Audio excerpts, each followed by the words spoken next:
आप सभी का मैं स्वागत करता हूं नेशनल एकेडमी में। आप सभी का हार्दिक स्वागत है। जैसा कि हमने आपको बताया क्या कि जो गोली दर्पण तक लाइट में हमने बता दिया था, आज उसके आगे पढ़ाएंगे। और उसके पढ़ाने से पहले मैं आपको बता दूं कि जो पहली वीडियो हमारी रही उसमें बहुत अच्छा हमारे सपोर्ट मिला।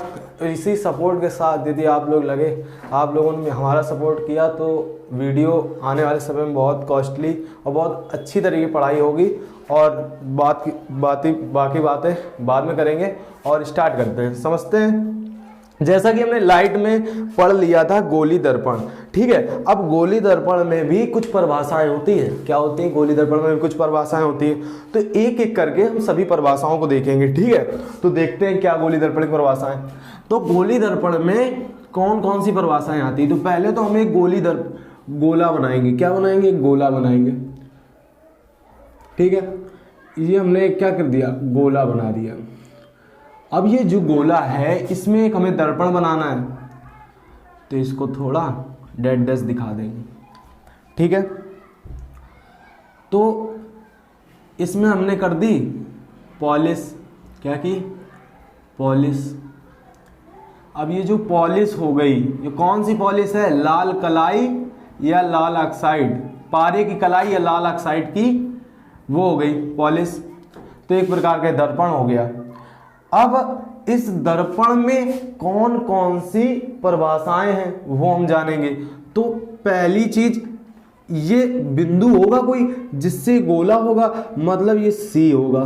सी ये क्या होता है भाई?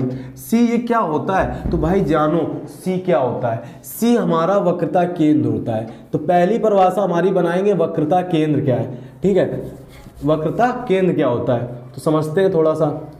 वक्रता केंद्र, वक्रता केंद्र क्या होता है, ठीक है। वक्रता केंद्र क्या होता है? इसको हम सी से प्रदर्शित करते हैं। इसे हम किससे प्रदर्शित करते हैं? सी से, ठीक है। तो वक्रता केंद्र क्या है देखते हैं। वक्रता केंद्र का मतलब है, वक्रता केंद्र जैसा जो दिख रहा है वही हमें बताना है। ये गोला है और इस गोले का कटा हुआ भाग क्या है? दर्पण है। अब हमें वक्रता केंद्र दिखाना है, तो वक्रता केंद्र कैसे बताएंगे? देखो, उस गोले को वक्रता केंद्र कहते हैं। ये पूरा गोला है, उस गोले के केंद्र को वक्रता केंद्र कहते हैं, जिसका दर्पण क्या होता है? एक भाग होता है। इस गोले से हमने एक दर्पण निकाला, और इस दर्पण निकाला तो जो गोला था उसी का केंद्र तो वक्रता केंद्र होगा ना। तो वही हमने क्या कहा? वक्रता केंद्र किसे कहते हैं? वक्रता केंद्र उस गोले के केंद्र को कहते हैं जिसका दर्पण एक भाग होता है, ठीक है। यहां से वक्रता केंद्र की परिभाषा हम लिख लेंगे कि वक्रता केंद्र क्या होता है। पहली परिभाषा हमने पढ़ ली। वक्रता केंद्र में हमने लिखा कि वक्रता केंद्र उस गोले के केंद्र को कहते हैं जिसका दर्पण एक भाग होता है। अब क्या हमने पढ़ना है? अब हम देखेंगे वक्रता त्रिज्या। अब वक्रता त्रिज्या क्या होती है इसी गोले में हम समझेंगे वक्रता त्रिज्या। जैसे हमने कहा कि वक्रता केंद्र उस गोले के केंद्र को कहा जिसका दर्पण एक भाग था, तो वक्रता त्रिज्या भी उस गोले की त्रिज्या को कहेंगे। क्या कहेंगे? वक्रता त्रिज्या भी उस गोले की त्रिज्या को कहेंगे जिसका दर्पण क्या होगा? एक भाग होगा। भाई देखो, ये गोला है। अब इस गोले की रेडियस वक्रता त्रिज्या होगी। ये क्या होगी? वक्रता त्रिज्या होगी, ठीक है। तो उस गोले की त्रिज्या को वक्रता त्रिज्या कहते हैं, जिसका दर्पण, ये दर्पण है और दर्पण एक क्या होता है? भाग होता है। इतनी बात क्लियर हो गई? कोई दिक्कत हो समझेंगे। तो यहां से हमने सेकंड पॉइंट में देख लिया कि वक्रता त्रिज्या क्या होती है। वक्रता त्रिज्या क्या होती है? वक्रता त्रिज्या को हम यहां स्मॉल r मान ले रहे हैं, ठीक है। अब वक्रता त्रिज्या के बाद इसमें इसे हमने m1 भाग कह दिया, इससे m2 कह दिया, यहां तक का दर्पण है। इसको बिगाड़ देते हैं। क्या करते हैं? इसको बिगाड़ देते हैं। अब एक दर्पण के माध्यम से हम कई परिभाषाएं देखेंगे। अब इस दर्पण में भी ये एक पी पॉइंट होता है जिसे हम ध्रुव कहते हैं, जिसे हम क्या कहते हैं, ध्रुव। तो यहां से परिभाषा हम ध्रुव की निकालेंगे। ध्रुव क्या होता है, ध्रुव देखते हैं, ध्रुव भी होगा, कैसे होगा देखते हैं। ध्रुव, ध्रुव क्या होता है, ध्रुव को हमें समझना है। तो ध्रुव का मतलब क्या है, ये हमारा दर्पण है, क्या है, ये हमारा दर्पण है। देख लेते हैं, पहले आप देख लीजिए, कुछ आपको समझ में आ रहा हो।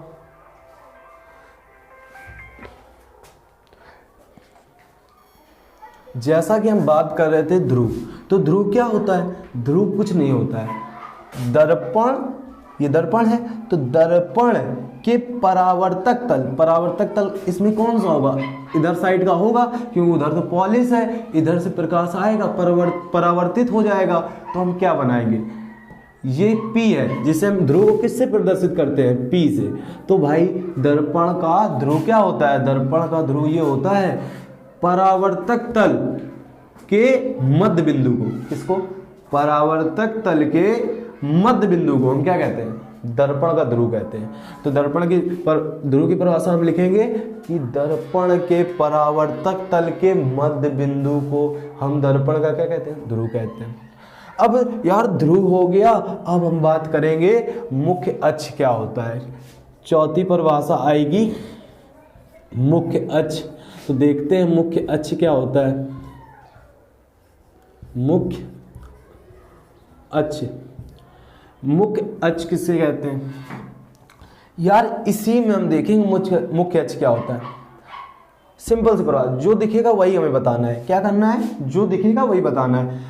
ये वक्रता केंद्र, ये P है, तो वक्रता केंद्र तथा P, वक्रता केंद्र तथा P को मिलाने वाली रेखा, वक्रता केंद्र तथा P मतलब ध्रुव मतलब पोल को मिलाने वाली रेखा हमारा क्या कहलाती है, वह रेखा ही हमारी मुख्य अक्ष कहलाती है। कौन सी मुख्य अक्ष कौन होता है, वक्रता केंद्र तथा ध्रुव को मिलाने वाली रेखा को हम क्या कहते हैं, मुख्य अक्ष कहते हैं। अब हम बात करने वाले हैं, मुख्य अक्ष हो गई। अब मुख्य अक्ष के बाद हमारा कौन सा पॉइंट आता है देखते हैं, दर्पण का द्वारक क्या होता है। अब हम बात करेंगे, इसके बाद की परिभाषा आती है हमारी मुख्य फोकस। लेकिन यार मुख्य फोकस के पहले हमें जानेंगे दर्पण का द्वारक क्या होता है। दर्पण के द्वारक को समझते हैं। दर्पण का द्वारक, दर्पण का द्वारक क्या होता है भाई, जो दिखा हमने वो बताया, क्या बताया, जो दिखा वो हमने बताया। तो दर्पण का द्वारक क्या होता है, 2 मिनट सोचो। दर्पण का द्वारक, हम द्वारक किस में लगाते हैं, जब हम यार जैसे कि हम किसी घर में जाते हैं तो बोलते हैं द्वार वो है, उधर से जाइए आप। तो मतलब हो गया एक गेट है, अब उसी गेट के अंदर से हम जाएंगे तो वो क्या है, द्वारक है। तो इसमें क्या गेट है भाई, मेरे प्रकाश यहाँ से यहाँ तक का जा सकता है, इसके बाहर से थोड़ा चला जाएगा, जाएगा तो कहीं और जाएगा। दर्पण के द्वारक हमें कहना है। तो दर्पण के पूरे व्यास को दर्पण का द्वारक कहते हैं। दर्पण, ये दर्पण है पूरा, अब दर्पण के व्यास को दर्पण का द्वारक कहते हैं। या फिर उस गोले के व्यास को दर्पण का द्वारक कहते हैं, जिस उस गोले के व्यास को दर्पण का द्वारक कहते हैं जिसका दर्पण एक क्या होता है, भाग होता है। कुछ भी बोले बट इतना बोले कि जहां से प्रकाश जाएगा वही तो द्वारक होगा भाई, नहीं होगा।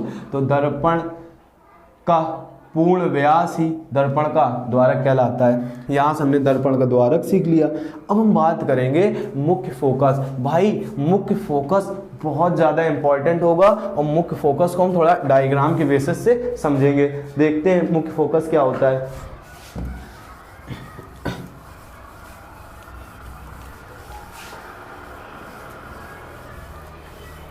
जहाँ पर भी कोई दिक्कत हो आपको, आप कमेंट करके पूछ सकते हैं कि भैया ये नहीं आ रहा है। और प्लीज़ चैनल को ज़्यादा से ज़्यादा सपोर्ट करें, ये सब आप ही के लिए किया जा रहा है। आगे चल के यदि हमें बहुत ज़्यादा अच्छा रिस्पांस मिलता है तो हम और आगे सब्जेक्ट को ले आएंगे। जैसा कि हमने कहा था मैथ भी आएगा, तो मैथ को भी हम लेके आएंगे। अब जैसा कि बात करने वाले हैं हम मुख्य फोकस। तो मुख्य फोकस क्या होता है देखते हैं यार। मुख्य फोकस में पहले चीज हमने देखा कि दर्पण दो प्रकार के होते हैं। कितने प्रकार के होते हैं? दर्पण दो प्रकार के होते हैं। दर्पण दो प्रकार के कैसे होते हैं? एक दर्पण ये है, ठीक है, एक दर्पण ये बनाया हमने जिसके बाहरी तल पे हमने पॉलिश की, ठीक है। एक दर्पण ये बनाया जिसके हमने बाहरी तल पे पॉलिश की। और ये जो दर्पण है, इस दर्पण को नाम दिया अवतल दर्पण। कौन सा दर्पण? अवतल दर्पण। अवतल दर्पण। और एक यहां पे हमने बनाया दर्पण जिसके अंदर पॉलिश की, ठीक है, ठीक, जिसके अंदर पॉलिश की। तो ये कौन सा दर्पण है? उत्तल दर्पण। उत्तल दर्पण, ठीक। हमें बात करनी है मुख्य फोकस, ठीक है। तो मुख्य फोकस में क्या होता है?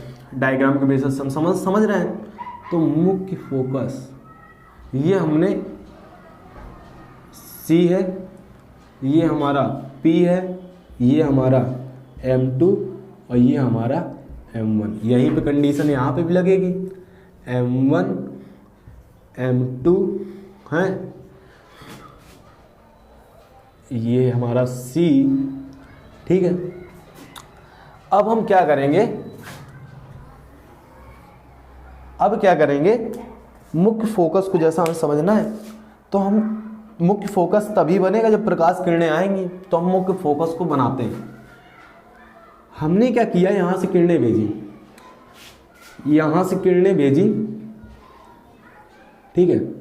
किरणें थोड़ी टेढ़ी मेढ़ी हो रही क्योंकि फिसल रहा है, लेकिन समझेंगे मुख्य फोकस को। ये किरणें भेजी और ये भेजी, ये आई तो लेकिन टकराएंगी और टकरा के वापस लौटेंगी। तो क्या होगा? ये टकरा के पर्टिकुलर किसी बिंदु से जाएंगी, ठीक है।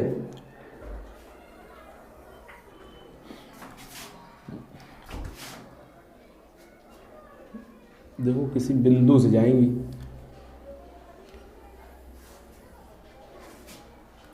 ठीक है। मतलब ये जो आई,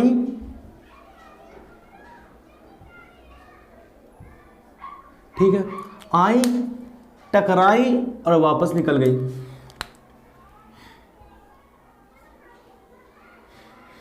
ये आई, निकल गई, और इसी प्रकार ये निकल गई, ठीक है। तो क्या कहा?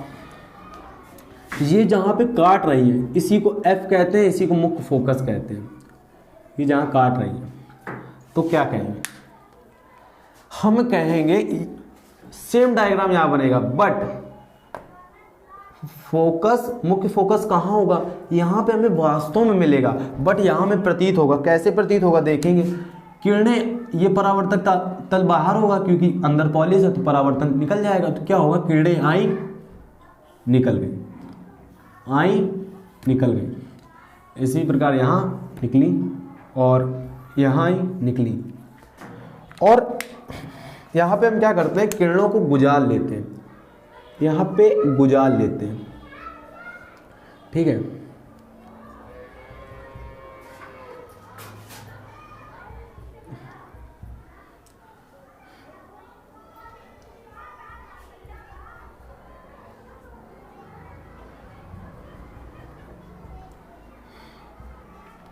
तो क्या हुआ? ये किरणें आ रही हैं, बहुत आराम से समझेंगे और मुझे विश्वास है कि मैं आपको समझा सकता हूँ और समझाने का पूर्ण रूप से प्रयास भी अच्छा कर रहा हूँ। देखते हैं क्या होता है। अब हम क्या कहेंगे? जो दिखेगा वही बताना है, जो दिखेगा वही बताना है। ये बिंदु C है, ठीक है, ये इसको बिंदु F, ये भी मुख्य फोकस होगा। क्या कहेंगे? परिभाषा सुनिए। जब प्रकाश किरणें मुख्य अक्ष के समांतर आती है। क्या होती है? जब प्रकाश किरणें मुख्य अक्ष के समांतर आती है, मुख्य अक्ष के समांतर आ रही, यहाँ पे भी समांतर आ रही और यहाँ पे भी आ रही। तो जब जब प्रकाश किरणें मुख्य अक्ष के समांतर आती हैं तो परावर्तन के पश्चात किसी बिंदु पर मिलती हुई वास्तव में जिस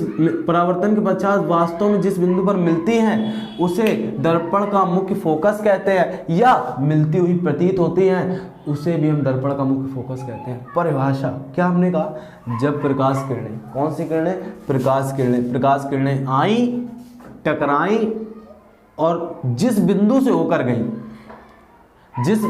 होकर गई उस बिंदु को दर्पण का मुख्य फोकस कहेंगे। तो ये तो अवतल दर्पण में, इसको हम F1 भी कहते हैं भाई। अवतल दर्पण में F1 फर्स्ट फोकस कहते हैं, इसको F2 कहते हैं। तो यार भाई समझो, अवतल दर्पण या उत्तल दर्पण में हम क्या कहेंगे परिभाषा? ये कहेंगे कि जब प्रकाश किरणें किसी दर्पण से टकराती हैं और टकराने के पश्चात जिस बिंदु पर मिलती हुई प्रतीत होती हैं या वास्तव में मिलती हैं तो उस बिंदु को हम दर्पण का मुख्य फोकस कहते हैं। यहाँ से हमें दर्पण के मुख्य फोकस की परिभाषा क्लियर हो गई। जिसने नहीं लिखा हो लिख लीजिए, बैक करके आप बोल दीजिए परिभाषा। और हमने दर्पण का मुख्य फोकस पढ़ लिया, बट इसी में आती है फोकस दूरी। फोकस दूरी क्या होती है? तो एक डायग्राम के माध्यम से हम फोकस दूरी समझ लेते हैं। ठीक है, फोकस दूरी देखते हैं क्या होती है।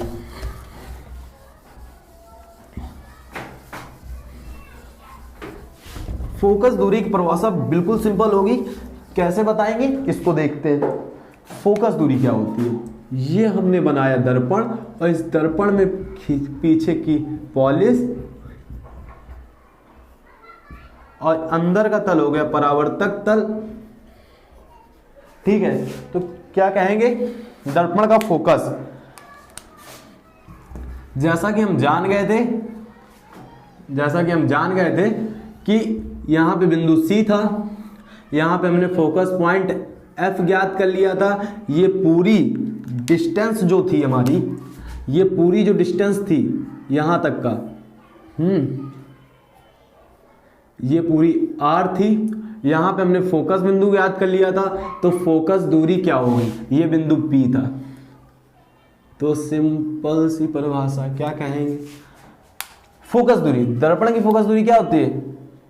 मुख्य फोकस तथा ध्रुव तक की दूरी को हम मुख्य फोकस कहते हैं। ठीक है, मुख्य फोकस तथा ध्रुव के बीच की दूरी, ये ध्रुव है और ये फोकस मुख्य फोकस है, तो मुख्य फोकस तथा ध्रुव के बीच की दूरी को हम क्या कहते हैं? दर्पण की फोकस दूरी कहते हैं। इतनी बात क्लियर हो गई। अब इसके बाद हम अलग टॉपिक पढ़ाएंगे। देखते हैं, इस चित्र को बना लीजिए।